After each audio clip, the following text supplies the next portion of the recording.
Bonjour à tous, j'ai le plaisir de vous retrouver à travers ce tout nouveau format qu'on vous propose, qui sont des webinaires qui vont venir en lien direct avec les e-modules que vous avez pu étudier, soit à travers la plateforme YTA ou bien AFPA. Commençons par le début, je vais me présenter, je suis Chaouch Nourdine, formateur au sein du GIP de Reims, mais également chargé de l'accompagnement expert dans le domaine du commerce et du numérique depuis les différentes plateformes YTA et AFPA. Vous avez l'occasion de me retrouver les mardis et jeudis lors des permanences pour échanger et pour en discuter. Donc n'hésitez surtout pas, si vous avez des questionnements, à passer directement depuis l'espace forum pour nous poser vos questions. Maintenant, on peut rentrer dans le vif du sujet, et qui est ce première thématique, excusez-moi, qu'on va aborder avec vous, qui est l'intelligence artificielle. Vous avez certainement entendu parler un peu partout de l'intelligence artificielle, mais est-ce qu'on a véritablement compris ce qu'est l'intelligence artificielle? Donc c'est ce qui sera abordé lors de ce webinaire. De l'autre, c'est un sujet qui passionne et qui intrigue à la fois. Donc ça va être important de démystifier un petit peu tout ce qu'on peut entendre sur l'intelligence artificielle, mais aussi de montrer d'une manière rationnelle l'impact qu'aura l'intelligence artificielle dans le futur d'une manière générale, et plus précisément dans le domaine du commerce. Donc pour cela, on va tout de suite aborder les objectifs qui représentent également le plan qu'on va utiliser pour ce webinaire. Donc la première chose que nous allons faire à travers ce webinaire, c'est de comprendre. Comprendre les fondamentaux de l'intelligence artificielle, c'est-à-dire son mode de fonctionnement. Comment marche l'intelligence artificielle et quel sera son impact d'une manière générale sur notre société. Et en second plan, on verra la- sa place croissante dans le commerce. Le commerce, comme tous les autres secteurs en réalité, sont en train de vivre les balbutiements de l'intelligence artificielle et subissent à ce moment même de réels bouleversements. Donc on va tenter en tout cas de comprendre et surtout prendre conscience de quel sera l'impact de l'intelligence artificielle dans les années qui arrivent. Dans la deuxième partie, on va vous proposer des exemples concrets, donc d'entreprises en lien avec le e-commerce par exemple, pour voir dans quel domaine exactement va créer l'intelligence artificielle des bouleversements. Donc vous allez voir via des fonctionnalités, des modes de travail et autres, on va vraiment s'intéresser et voir comment cela s'applique dans un cas concret. Et on va terminer par une projection, c'est-à-dire quel sera l'avenir du commerce à travers l'intelligence artificielle, et surtout qu'est-ce qu'on est amené à vivre dans les années qui arrivent. Démarrons. Donc avant de rentrer dans les fondamentaux et de savoir comment marche l'intelligence artificielle, il faut déjà connaître sa valeur, connaître son importance.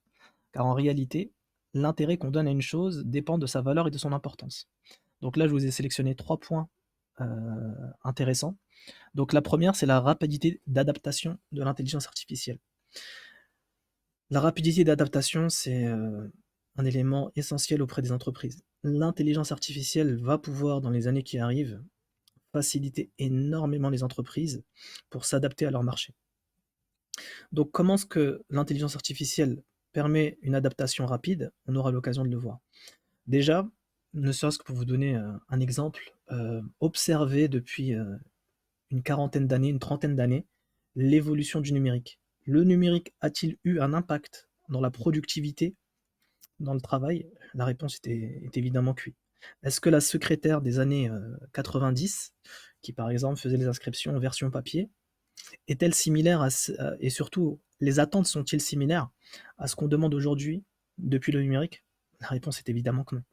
Ne serait-ce qu'à travers un tableur, on peut diviser par 2, par 3 le temps de travail. Et surtout, c'est qu'on modifie en réalité totalement les attentes qu'on a au niveau du travail. La deuxième, la personnalisation, c'est-à-dire que l'expérience client qui sera proposée depuis l'intelligence artificielle sera une expérience qui sera de plus en plus précise et affinée selon les personnes et les profils. Et ça, c'est dû tout simplement au mode de fonctionnement de l'intelligence artificielle qui le permettra. Et on terminera avec les prédictions. Donc, les entreprises pourront anticiper effectivement les tendances qui vont se préparer et pouvoir toujours avoir, on va dire, un train d'avance. Donc ça, c'est les 3 points essentiels à retenir sur l'importance de l'intelligence artificielle. Par rapport au commerce maintenant. quel va être l'impact au niveau du commerce? Donc la première, et retenez ce premier point que je vais échanger, c'est l'évolution des métiers. D'une manière générale, sans parler forcément du commerce, vous allez voir que ce qui fait référence au commerce le fait aussi, dans les autres secteurs. Les métiers, à partir du moment où ils subissent une modification profonde à travers les technologies, elles se réinventent. Et les missions et les compétences demandées changent. À partir du moment où on a compris cela, vous allez voir que l'intelligence artificielle va véritablement tout bouleverser. Car ça va transformer les emplois existants. Comme je vous ai donné l'exemple tout à l'heure pour vous montrer ce principe de rapidité, bah, la secrétaire qui a un PC n'a pas du tout les mêmes missions, les mêmes tâches dans sa manière d'effectuer le travail que celle qui n'en a pas. Et ça sera pareil avec les outils de l'intelligence artificielle. On sera amené à vivre dans une époque où cela sera juste indispensable dans le cadre de la productivité. L'efficacité opérationnelle, donc de la première étape qui est la gestion des stocks jusqu'à la fin qui est la relation client, et en réalité la relation client est sur la totalité de la vente, sachez que il va tout simplement pouvoir optimiser le travail. Donc on va avoir une productivité qui sera beaucoup, beaucoup, beaucoup plus grande pour un coût qui sera beaucoup plus bas. Et cela va tout simplement optimiser d'une manière générale les entreprises et la productivité et donc le développement d'une manière générale. Et pour terminer, les innovations. Donc ça va créer un coup de boost net et clair sur les technologies. L'intelligence artificielle va aider énormément, va accompagner l'humain d'une manière générale à pouvoir créer de nouvelles choses, d'avoir aussi de nouvelles idées, parce qu'il peut être aussi un apport, on le verra aussi, au niveau des propositions et des suggestions sur des améliorations possibles, soit à travers des services ou des produits. Donc je reviens aussi sur ce que j'avais dit, hein, l'évolution des métiers. Et donc là, ça peut faire peur, mais on est obligé d'en parler. D'après un rapport de Dell, qui est une grosse société dans le domaine numérique, et qui s'est tout simplement allié avec un institut de, de pensée pour pouvoir faire ressortir un rapport. Ce rapport nous dit que 85% des emplois de 2030 n'existent pas aujourd'hui. Alors je ne sais pas si vous avez réalisé, 85%, la majorité des emplois de 2030, qui est quand même très proche au niveau, on est en 2023, donc on est d'accord que c'est dans quelques années, n'existe pas aujourd'hui. Cela signifie, et c'est un petit peu un iceberg, c'est ce qui est apparent quand on vous donne ce chiffre, c'est qu'est-ce que cela implique? Cela implique la destruction de métiers qui n'existeront plus. Cela implique également, en plus de la destruction, la suppression de métiers, la transformation, etc. etc. Donc si les métiers n'existent pas, c'est qu'ils vont devoir tout simplement être inventés. Et ces métiers, pourquoi ils vont être inventés? Parce que l'intelligence artificielle va jouer un rôle fondamental dans la réinvention, si vous préférez, le fait de réinventer ces métiers. Comme j'ai pu vous le dire, le commerce en fait partie. Un commercial qui, dans son entreprise, devra, on va dire, utiliser l'intelligence artificielle, n'aura pas les mêmes attentes qu'une entreprise qui fait sans de base. Mais viendra un moment où le marché imposera ces nouvelles technologies. Donc, élément à prendre en compte et de saisir en tout cas l'importance du sujet qu'on aborde actuellement à travers ce webinaire. On peut maintenant passer tout de suite à comprendre ce qu'est l'intelligence artificielle.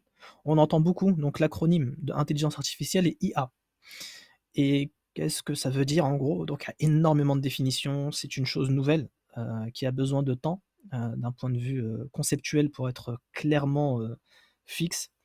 En tout cas, pour faire très très simple, l'objectif de l'intelligence artificielle, c'est à travers des outils et des technologies informatiques de pouvoir ressembler au cerveau. L'objectif, clairement, c'est d'avoir un miroir de l'intelligence humaine. Mon but, c'est d'être capable, tout simplement, depuis une machine, de pouvoir reproduire ce qu'un cerveau peut proposer, peut produire.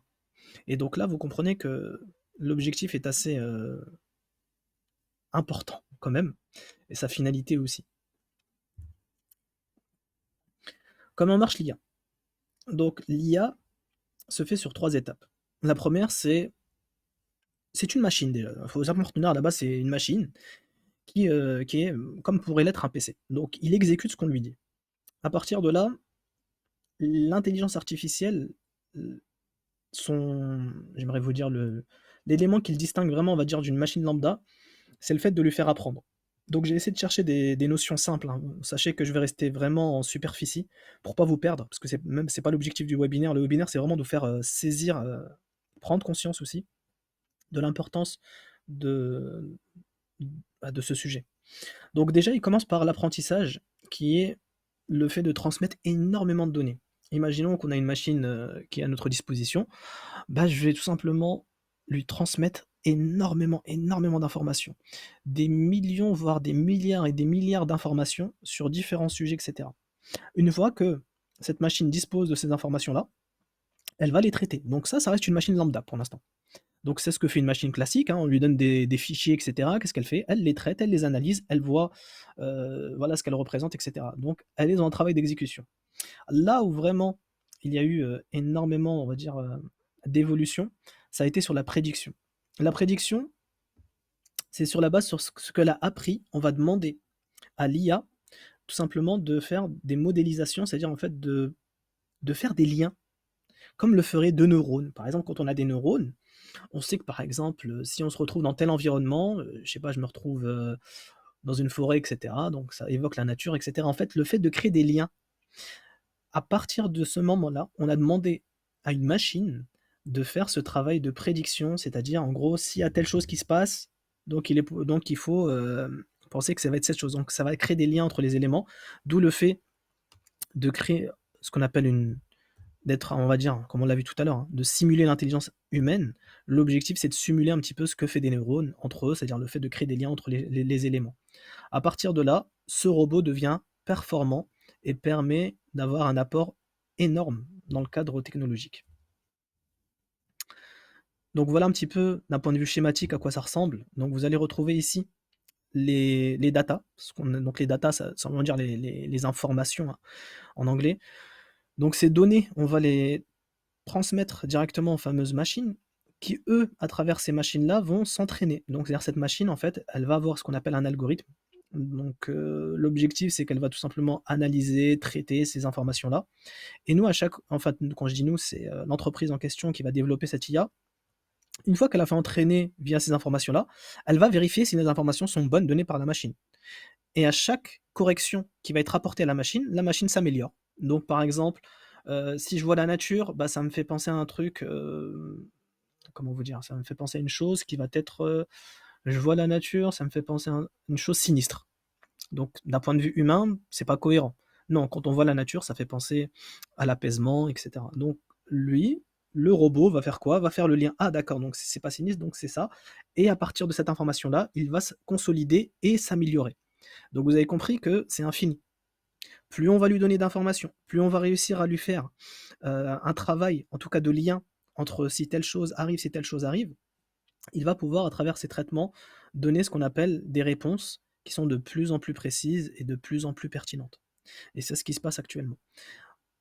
Depuis quelques années, donc il y a vraiment la démocratisation de ces machines qui proposent aujourd'hui des réponses, des retours, des requêtes, ce qu'on appelle, oui, des réponses qui sont extrêmement, extrêmement ajustées et surtout pertinentes. Retenez bien que l'intelligence artificielle, ce qui fait sa force, c'est les données. Plus l'intelligence artificielle sera amenée à absorber, traiter, faire ces fameux liens, donc à travers, ce principe de bon, j'ai pas évoqué le sujet pour pas trop, rentrer dans le technique. Le superviseur, c'est ce travail entre guillemets de vérifier ce qu'il donne comme réponse et de lui dire: «Non, c'est ça qui était attendu comme réponse», et à partir de là, il s'améliore. Donc les données, c'est vraiment le nerf de la guerre. Et ça, faut bien le retenir que les données, d'une manière générale, hein, même sur internet et le numérique, ça serait un autre sujet à aborder, notamment sur la vie privée, la confidentialité des informations, transmises, via internet. Les données, c'est vraiment ce qui permet de faire vivre l'intelligence artificielle et de l'améliorer. Plus elle sera amenée à pouvoir absorber les données, plus elle pourra faire des propositions pertinentes. La question, c'est comment cela se fait-il qu'en l'espace de quelques années, on a une explosion de l'intelligence artificielle? En réalité, c'est plutôt au niveau des technologies qui ont permis à l'intelligence artificielle d'exploser. À l'époque, il était très compliqué d'avoir des machines suffisamment puissantes pour pouvoir absorber énormément de données, de pouvoir faire ce travail à travers les algorithmes et de les traiter, alors qu'à notre époque, c'est une chose qui est faisable et qui ne cesse d'augmenter. L'internet, le numérique, l'intelligence artificielle ont un développement qui peut être limite exponentiel, hein, au niveau des capacités. C'est pour ça qu'aujourd'hui, on est arrivé à maturité et on peut clairement, permettre à l'intelligence artificielle de voilà, vraiment de montrer de son potentiel d'une manière générale, en sachant qu'on est qu'aux prémices, hein, je tiens à le préciser.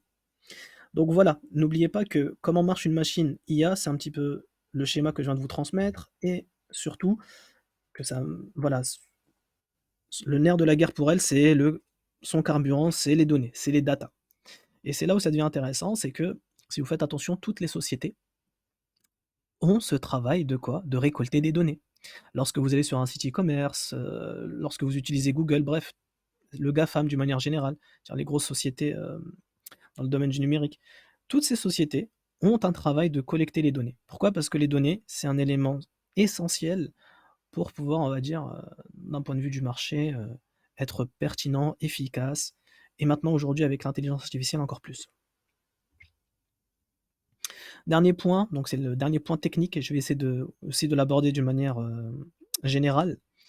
Sachez qu'on a différents types d'IA. Donc on a aujourd'hui ce qu'on appelle les IA faibles et les IA fortes. Je rappelle de nouveau que les concepts qui sont transmis ne sont pas des concepts, authentifiés par des auteurs et cetera, mais en tout cas, c'est ce qui aujourd'hui existe à travers différentes revues, à travers aussi les personnes qui travaillent directement dans le cadre de ces intelligences artificielles. On peut tout de même déterminer 2 types d'IA aujourd'hui, qui sont les IA faibles et les IA fortes. À notre époque, nous sommes toujours dans les IA faibles. Même si vous avez pu entendre le nom de certaines intelligences artificielles conversationnelles comme ChatGPT ou bien Google Bard et autres, comprenez bien que on n'a pas encore atteint ce niveau de IA forte. Donc IA faible, c'est quoi?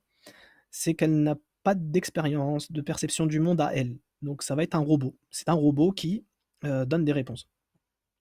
Par rapport à ces réponses, elle n'ira pas plus loin, que ce qu'on va lui demander. C'est-à-dire que, par exemple, si j'utilise ChatGPT, même, la version, parce qu'il y a différentes versions, la version 4, donc GPT-4, à partir de là, je peux, par exemple, lui proposer quelque chose.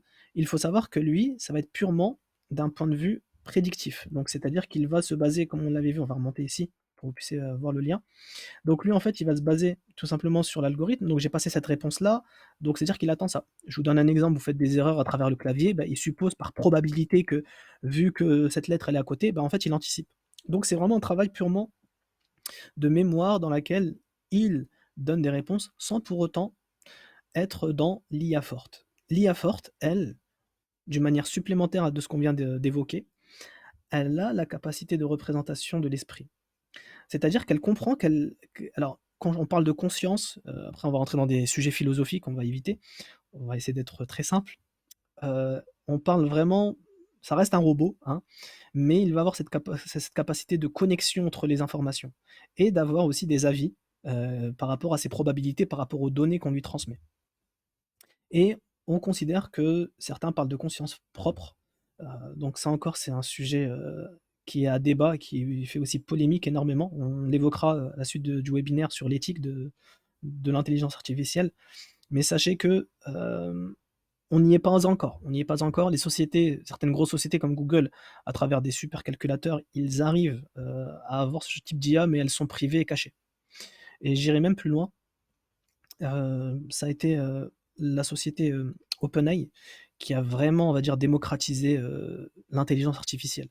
Car à l'époque, il y a eu toujours cette problématique, hein, comme on vient de l'évoquer, sur la dangerosité de ce type d'outils, qui font que des grosses sociétés n'ont jamais voulu franchir le pas et de le proposer d'une manière, ouverte et publique, au monde. La première qui l'a fait a créé je pense que vous l'avez vu, hein, ça a créé un gros chamboulement à tel point que tout le monde en a parlé et aujourd'hui, c'est devenu un outil, à part entière et voire même, pour certaines sociétés, pour d'autres, domaines, hein, ça peut être le domaine médical et cetera, un élément central, voire indispensable. Donc ça permet de faire la transition avec la diapo suivante. Où est-ce qu'on trouve l'IA? Donc, dans à peu près tout, hein. Quand on dit à peu près tout, c'est qu'on va retrouver l'IA dans beaucoup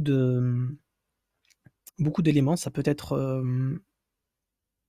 tout ce qui est conversationnel, comme Alexa. Donc, vous avez, sinon vous avez la société Google qui propose aussi leur assistance, vocale et cetera. Pour revenir sur ces outils-là, donc ils marchent avec l'intelligence artificielle sur les probabilités et cetera. Pour revenir aussi sur ce sujet, heu, petite anecdote, hein, n'oubliez pas que lorsqu'une machine peut répondre, par exemple, s'il suffit que je dise: «OK Google» pour qu'elle démarre, c'est-à-dire que la machine est toujours, d'une manière, totale en fait, connectée.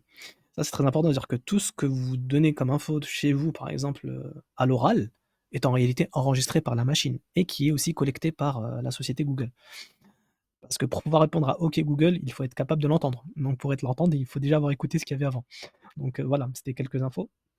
Les sociétés, de streaming, les voitures connectées aujourd'hui aussi, qui sont aussi maintenant devenues des voitures autonomes, donc grâce à l'IA. Donc vous avez la possibilité d'avoir des voitures où vous n'avez plus besoin de conduire et cetera et cetera. Si je devais aborder tous les secteurs, sachez que très peu de secteurs, en réalité, ne pourra faire sans l'intelligence artificielle. Maintenant, revenons au domaine commercial. Le lien entre l'intelligence artificielle et le domaine commercial. L'expérience client va être améliorée de par l'intelligence artificielle. Pourquoi? Parce que l'IA, étant donné qu'elle traite les données, elle va pouvoir comprendre d'une manière beaucoup, beaucoup plus pertinente et efficace quels sont les attendus des clients. Si par exemple dans une société, je prends le cas de la grande distribution, je vois que les personnes achètent énormément ce produit ou bien ce produit, et cetera, ça me permet, à travers l'analyse et le traitement de cela, de connaître leurs préférences d'une manière beaucoup plus précise et de répondre d'une manière, à la seconde, à la limite, et de leur donner, on va dire, en gros, leurs besoins. Elle permet aussi de recommander des produits ou services pertinents. Donc là, en gros, chaque action que vous allez pouvoir mener en numérique, voire même à travers, des éléments qui peuvent paraître en physique, mais en réalité qui sont numérisés, comme les cartes fidélité, par exemple, sont des outils, qui sont en réalité là pour, cibler, pour connaître quels sont vos modes de consommation.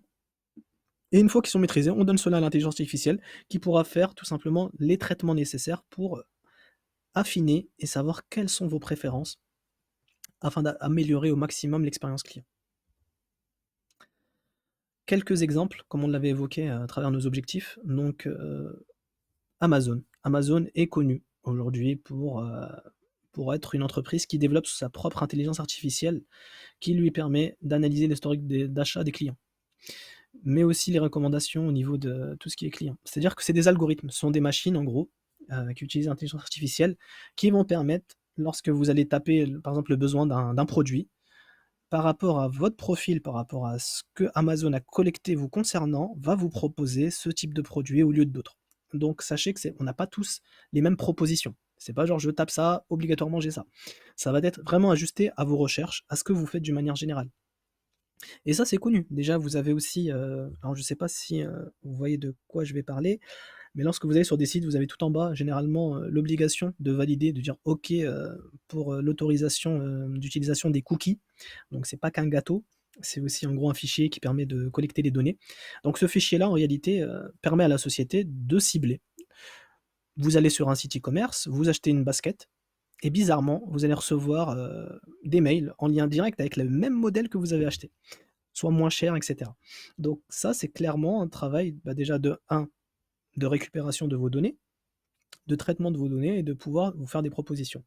On n'est pas sur une intelligence artificielle très développée, pour le coup, mais l'intelligence artificielle qui ne cesse de s'améliorer sera de plus en plus pertinente et aura des réponses de plus en plus efficaces et surtout ciblées.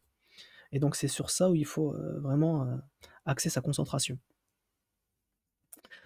Autre point, donc qui est en lien avec le commerce, qui est le marketing. Donc déjà, il faut définir ce qu'est le marketing, hein. Je vais prendre la définition d'un auteur très connu, Philippe Kotler, qui nous dit que le marketing, c'est tout simplement l'art. C'est un art. C'est un art qui est transmis pour créer de la valeur pour un objet ou un service sur un marché à profit. Donc en quoi cela va avoir aussi un bouleversement énorme au sein du secteur du marketing? C'est ben, le but d'un marketeur, c'est de pouvoir, on va dire, créer de la valeur. Je sais pas, j'ai un produit qui LVMH, Louis Vuitton, ou bien Hermès, etc. Qu'est-ce qui fait qu'un produit Hermès coûte si cher ou un produit Louis Vuitton coûte si cher? Parce que ce sont des marques de luxe. c'est la perception qu'on se fait du produit. Mais à la base, ça reste un produit 100% coton, peut-être le coût de fabrication dépasse pas les 10 euros, mais il est pour autant vendu 600, 700, 800 euros le t-shirt. Donc qu'est-ce qui a fait qu'on est arrivé à ce type de prix et que l'être humain accepte, d'un point de vue psychologique, d'acheter ce produit? La réponse, elle est simple, c'est le travail des marketeurs qui ont été de créer tout un univers, etc., etc., qui pousse la personne en réalité à aller au-delà du produit. En fait, c'est pas le produit que j'achète, c'est l'expérience que je vis. Et donc, si on a compris cela, on a compris que l'intelligence artificielle peut aussi créer de gros bouleversements, notamment sur la prise des tendances qui pourront être, pour le coup, bien plus précises et rapides à obtenir, mais aussi optimiser les campagnes publicitaires, comme on l'a évoqué tout à l'heure à travers l'exemple que je vous ai donné des chaussures qu'on achète. Spotify est un exemple aussi. Donc, Spotify va tout simplement avoir une proposition. Comme Netflix aussi, on aurait pu utiliser Netflix. Je parlerai des deux entreprises. Spotify, qui est en gros, qui propose du streaming au niveau musical, analyse les préférences musicales pour cibler les publicités. C'est-à-dire que selon ce que vous allez écouter, une intelligence artificielle va faire quoi? Elle va sélectionner des publicités pertinentes par rapport à vous. Augmentation, donc ça va permettre évidemment d'avoir un public, ce qu'on appelle ciblé, et donc de vous intéresser.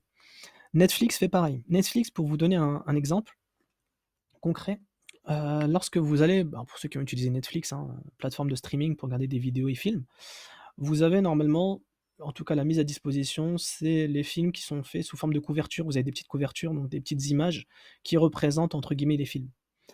Ce que vous ne savez pas, c'est que selon le nom, les films que vous allez regarder, par exemple, je suis quelqu'un qui aime beaucoup les films d'action. C'est pas vrai, c'est un exemple. J'aime beaucoup les films d'action, par exemple, et une fois que je suis dessus, à force de regarder des films d'action, la couverture, écoutez bien, la couverture qui est proposée, cette fameuse image pour les autres propositions de films, va changer selon mon profil. C'est-à-dire qu'on va me proposer en fait des couvertures qui sont en fait adaptées à mon besoin de regarder des films d'action.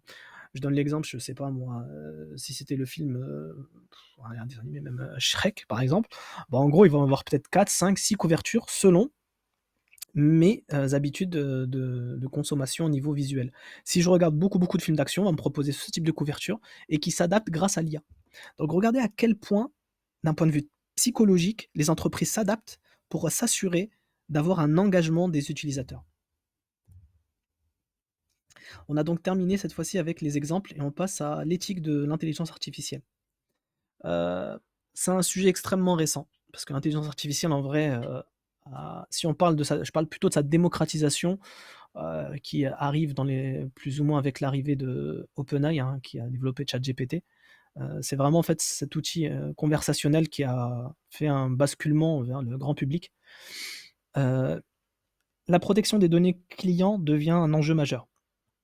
En quoi ça devient un enjeu majeur? C'est que si vous avez compris qu'aujourd'hui, c'est par ces données que l'intelligence artificielle s'améliore, fait des propositions et d'engagement, ça peut avoir un risque énorme. Et le risque, c'est quoi? C'est évidemment de renforcer les biais existants. Ça veut dire quoi cette phrase un peu technique? C'est tout simplement, je vais vous donner encore un exemple concret. Vous avez les caméras de vidéosurveillance, notamment en Asie, c'est quelque chose d'assez répandu, pas en Europe, mais en Asie quand même, on retrouve ça d'une manière assez générale. Ce sont des caméras de surveillance qui permettent de la reconnaissance faciale. Comme vous pouvez le faire avec votre téléphone, que vous ayez un iPhone ou un Samsung ou autre, vous pouvez déverrouiller votre téléphone juste avec votre visage. Et ben, les caméras de surveillance, eux, ont cette faculté à pouvoir faire la reconnaissance faciale et donc de mettre les données, c'est-à-dire toutes les infos qu'ils ont sur Internet d'une personne, via la tête, le visage qu'ils voient. Ça peut faire peur, il peut avoir ce côté Big Brother, etc. Mais c'est la réalité. Et en fait, ce qui montre que les biais existants, c'est que on fait face à des machines. Les machines, elles font quoi? Elles prennent les données et ces données, elles les analysent et selon ce qu'on lui dit, en fait, elle produit et elle propose. Une intelligence artificielle qui a été, par exemple, formée, et ça a été aussi un sujet de débat, c'est pour ça que j'ai choisi cet exemple, qui a été formée en fait à n'étudier et à ne traiter les données que de visages de personnes type caucasien européen, ne sera pas en capacité de pouvoir, on va dire, être performant lorsqu'elle devra faire une détection d'un visage d'une personne asiatique. et cela a été un sujet d'actualité. C'est-à-dire qu'en gros, il y a eu des caméras qui ont été développées et qui ne reconnaissaient en réalité que des visages européens. Et en réalité, ce n'est pas, une question purement, on va dire: «Oui, parce que c'est plus simple». Non, pas du tout. C'est une question purement de d'entraînement de la machine. On a entraîné la machine avec des informations. Pour aller plus loin, en fait, dans mon exemple, si on entraîne la machine à être discriminante, elle le sera. Si on entraîne une machine à être, malhonnête, elle pourra l'être. Et en gros, comprenez bien que ces machines-là, en réalité, sont, vraiment, bah, c'est non, hein, c'est un enjeu majeur. C'est-à-dire que notre société n'est pas encore prête à connaître réellement l'impact que va avoir l'intelligence artificielle par le fait qu'on n'est qu'à ses balbutiements. On n'est qu'à ses débuts, on vient juste de commencer. Mais pour autant, l'éthique aujourd'hui n'a pas été développée. Malheureusement, le domaine juridique prend des temps, mais vraiment, ne serait-ce que pour acter certaines choses, ça prend énormément de temps et ça, c'est pas du tout adapté à l'évolution du numérique et les technologies qui vont, elles, extrêmement vite. Et donc là, en fait, on fait face à des choses qui peuvent nous dépasser et sur lesquelles il doit y avoir une responsabilité qui doit être très vite de mise. Donc là, comme vous avez pu voir, on a pu parler de l'éthique et enfin de l'empreinte écologique. Euh, on a toujours parlé de l'utilisation, par exemple, des PC, qu'un clic, ça coûtait tant de carbone, etc. Alors, si, il est préférable de ne pas connaître les chiffres pour l'intelligence artificielle, car ça consomme énormément d'énergie. Mais quand je dis énormément, je pense qu'après, il faudrait donner des chiffres, évidemment, mais comprenez bien qu'on est sur vraiment, d'un point de vue quantitatif, quelque chose d'assez important. Et étant donné qu'au niveau énergétique, on fait face à un outil qui sera de un indispensable, mais quand je dis indispensable, c'est vraiment indispensable dans le cadre des évolutions technologiques, etc., et de sa consommation, on voit tout de suite le problème écologique et environnemental auquel on fait face. L'exemple, je peux vous donner un sujet qui est aussi qui est en parallèle, qui est les hydrocarbures d'une manière générale. On sait très bien que avec ce qu'on entend sur l'essence, etc., le diesel, leur augmentation de prix, le fait de réduire. Ce qui est paradoxal, c'est que on est à la fois contraint à utiliser ces énergies sur lesquelles on n'a pas l'impression de pouvoir s'en passer, mais de l'autre, on mène des lois pour essayer de faciliter aux gens de pouvoir y accéder.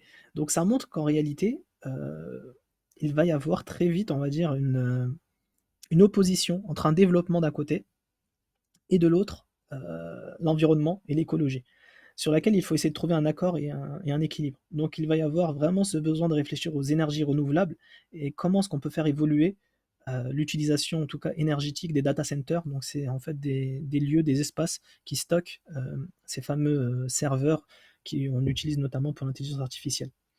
Et aussi les algorithmes, c'est-à-dire en gros ces fameuses machines pour qu'elles essaient de consommer moins, qu'elles soient optimisées de telle manière. Mais étant donné qu'on est qu'au début, il va falloir nécessairement un certain nombre d'années avant de pouvoir arriver à des machines optimisées. On a donc fini notre présentation. Et pour conclure, je vais aborder donc ce qu'on a pu voir, donc l'utilisation et comment marche l'intelligence artificielle, son impact qui est juste énorme. N'oubliez pas ce fameux chiffre qu'on avait sur le rapport, hein, 85% des métiers n'existeront plus aujourd'hui, n'existeront plus en 2030 plutôt. Donc c'est quand même un chiffre à retenir et sur laquelle aussi des questions vont très vite être des sujets de société, hein, soyons clairs, hein. L'éthique, c'est-à-dire d'un point de vue juridique, comment est-ce qu'on contrôle, comment est-ce qu'on gère ces intelligences artificielles qui peuvent évidemment être des outils fantastiques, parce qu'il ne faut pas voir que le tableau noir, hein. Dans le domaine médical, certains vont l'utiliser pour faire de l'argent, d'autres vont l'utiliser pour sauver des vies. Donc oui, l'intelligence artificielle dans le domaine médical crée des révolutions en ce moment. Donc voilà, il faut vraiment en tout cas prendre le sujet d'une manière globale. Et si on revient à notre sujet qui est le commerce, de voir que les entreprises aujourd'hui ont déjà pris le pas. Et très rapidement, les petites entreprises, les moyennes, seront également concernées et sur laquelle elles vont devoir adapter leurs outils, comme on peut le voir aujourd'hui avec les logiciels hein, qui existent pour s'occuper de la comptabilité ou bien dans la communication, etc. Bah, l'intelligence artificielle, elle aussi, jouera un rôle important et on va devoir le prendre conscience. Recommandation, c'est de pouvoir encore pousser vos recherches. Moi, ce que je vous invite à faire, c'est vraiment, vraiment de pousser vos recherches sur ce sujet. Pour ceux qui serait par exemple dans un souhait de réorientation. C'est un marché, c'est aussi un monde, c'est plus qu'un marché en réalité, c'est un monde totalement qui s'ouvre à vous, tant d'un point de vue professionnel, que personnel. Dans le sens où, les formations aujourd'hui vont naître, c'est-à-dire que des formations vont être, développées spécifiquement à l'intelligence artificielle et il est fort probable qu'on va très, très, très vite faire face à des besoins énormes, énormes, énormes au niveau des métiers. Ça, je vous donne un exemple très simple. Dans le domaine numérique, on sait que c'est un marché porteur et sur lequel on a une croissance qui est continue et très souvent à deux chiffres, notamment dans l'e-commerce. Ce qui est intéressant dans ce marché du numérique et plus précisément de l'intelligence artificielle, c'est de voir que parfois des métiers peuvent naître du jour au lendemain. Comment? Je vous donne l'exemple de la RGPD, qui est tout simplement un décret qui avait été voté au niveau européen pour la protection de la vie privée et surtout d'avoir le contrôle de vos données. Donc il y a pas mal de choses à échanger dessus. Mais une fois que cela a été imposé au niveau juridique, bah automatiquement ça a créé un nouveau métier qui était que les entreprises devaient se conformer à la RGPD. Donc pour se conformer aux règles du respect de la vie privée, bah, il fallait des personnes spécialisées là-dedans. Donc il y a eu des gens qui ont pris, comme on dit, l'opportunité et qui se sont dit: «Bon, bah, je me déclare, en ayant appris en tout cas ce qui était nécessaire dans ce cadre-là, bah, spécialiste en RGPD et ils étaient véritablement prisés». L'intelligence artificielle risque de faire exactement la même chose, mais avec des dimensions totalement différentes. C'est-à-dire que là, on va véritablement faire face à une plénitude de métiers qui vont s'ouvrir et qui vont être très intéressants. Si vous avez aussi des questions, n'hésitez pas à passer par le forum. J'insiste fortement sur ça. Si vous avez pu en tout cas écouter ce webinaire, n'hésitez pas à passer sur le forum pour poser vos questions en lien direct avec l'intelligence artificielle. Et pour terminer, je vous propose quelques questions. On va passer ça pour aller plus vite. Donc, comme j'ai pu l'évoquer, je tiens à vous proposer des questions, c'est-à-dire que ils seront mis directement sur les forums proposés soit sur Ygreta ou bien AFPA, sur lesquels vous allez pouvoir y répondre. Donc c'est vraiment en fait pour créer un enrichissement. Il n'y a rien de plus intéressant que l'intelligence collective, c'est le fait de débattre, d'échanger sur ces sujets, et je suis là aussi pour échanger avec vous. Première question que j'aimerais vous poser, quelle application de l'intelligence artificielle vous semble la plus prometteuse pour le commerce? Donc là, je vous ai fait un petit conseil, hein. Donc réfléchissez aux différentes façons dont l'intelligence artificielle pourrait transformer votre expérience d'achat ou la façon dont les entreprises opèrent. Donc première question. Deuxième question, avez-vous déjà ressenti l'impact de l'intelligence artificielle? Donc faut-il déjà savoir où est-ce qu'elle se cache, hein, cette intelligence artificielle, lors de vos achats en ligne? Si oui, comment? Donc que ce soit à travers les recommandations, les publicités ciblées, ce que j'ai évoqué lorsque je vous ai parlé des chaussures, le chatbot, que j'espère aussi évoquer lors d'un autre webinaire, on aura l'occasion d'en parler, ou lors des processus d'achat. Donc voilà, c'est terminé pour mon webinaire, pour ce tout premier webinaire au sujet de l'intelligence artificielle. J'espère qu'il aura été bénéfique pour vous, que cela vous a permis en tout cas, si vous avez ne serait-ce que compris ce qu'est l'intelligence artificielle et surtout, surtout, surtout, prendre conscience de son impact dans les années qui arrivent, si ce n'est le cas aujourd'hui, c'est pour moi en tout cas pari gagné. Et j'espère en tout cas vous retrouver à travers d'autres thématiques. N'hésitez pas aussi à nous proposer vos thématiques, celles que vous aimeriez bien étudier, échanger, ou bien directement lors des permanences. On aura l'occasion de faire les échanges nécessaires. Je vous remercie en tout cas pour l'écoute et j'espère vous retrouver très, très, très prochainement à travers un autre format et un autre webinaire. Au revoir.